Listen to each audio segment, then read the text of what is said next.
कल 27 अक्टूबर को भारतीय जनता पार्टी के बिहार यूनिट ने पटना के ऐतिहासिक गांधी मैदान में कई महीनों पहले से एक हुंकार रैली की घोषणा की हुई थी। गांधी मैदान का इतिहास रहा है कि यहाँ बहुत बड़े राजनीतिक कार्यक्रम होते रहे हैं। जेपी का आंदोलन इसी मैदान से शुरू हुआ था, जिसमें ये आह्वान था कि सिंहासन खाली करो, जनता आती है।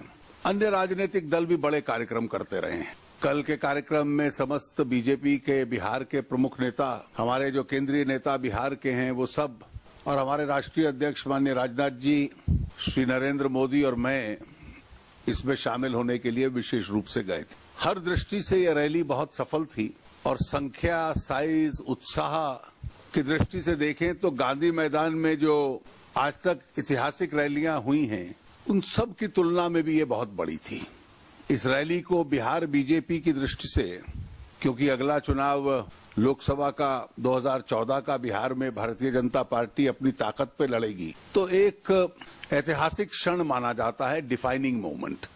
और हमारे जो चुनाव की तैयारी चल रही है केंद्र की, श्री नरेंद्र मोदी का नाम घोषित हुए 13 सितंबर को हुआ था।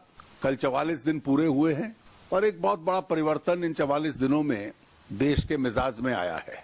रैली और की सफलता, साइज और उसमें जो उत्साह पैदा हुआ, उसके अतिरिक्त जो वहां घटनाएं हुई वो हर देशभक्त भारतीय के लिए चिंता पैदा करती है। रैली के भीतर मैदान में, रैली के आसपास उसकी पेरिफेरी में और रैली के नजदीक, तीनों स्थानों पर बम ब्लास्ट होते रहे।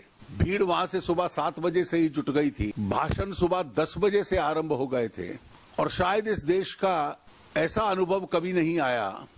हम एक स्थिर लोकतंत्र हैं, we are a stable parliamentary democracy, कि चुनाव की तैयारी के कार्यक्रमों में इतने बड़ी सभा में भाषण भी हो रहे हैं, लाखों लोग भी मौजूद हैं और रैली के भीतर भीड़ में और उसकी पेरिफेरी में एक्सप्लोजन्स हो रहे हैं।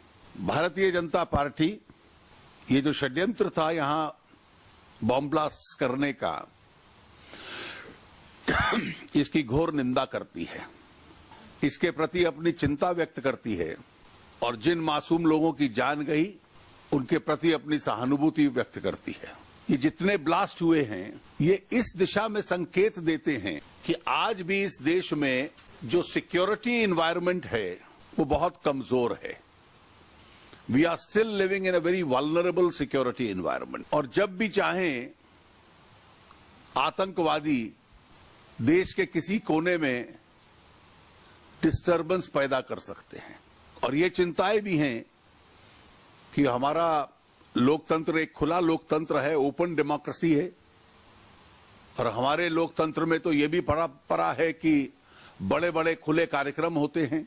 और इसलिए आवश्यकता ये है कि हर राज्य सरकार और केंद्र की सरकार इस सिक्योरिटी एनवायरनमेंट के लिए अपने आप को तैयार करे, जिसे हम आतंक के खिलाफ लड़ाई मानते हैं। इस देश का दुर्भाग्य है कि कुछ लोगों ने वोट बैंक के कारणों से उस लड़ाई को कमजोर किया है। It should not appear that being soft on terror also leads to being soft on security. कल बिहार के मुख्यमंत्री जी ने कहा कि बिहार की पुलिस हमारी पार्टी के नेताओं के संपर्क में थी और जो सिक्योरिटी रिक्वायरमेंट्स थी उसके अनुकूल किया गया।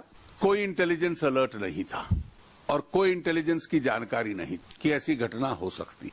मैंने आज नाउ चैनल पे खबर देखी है कि शायद ये वक्तव्य अपने आप में सही नहीं था।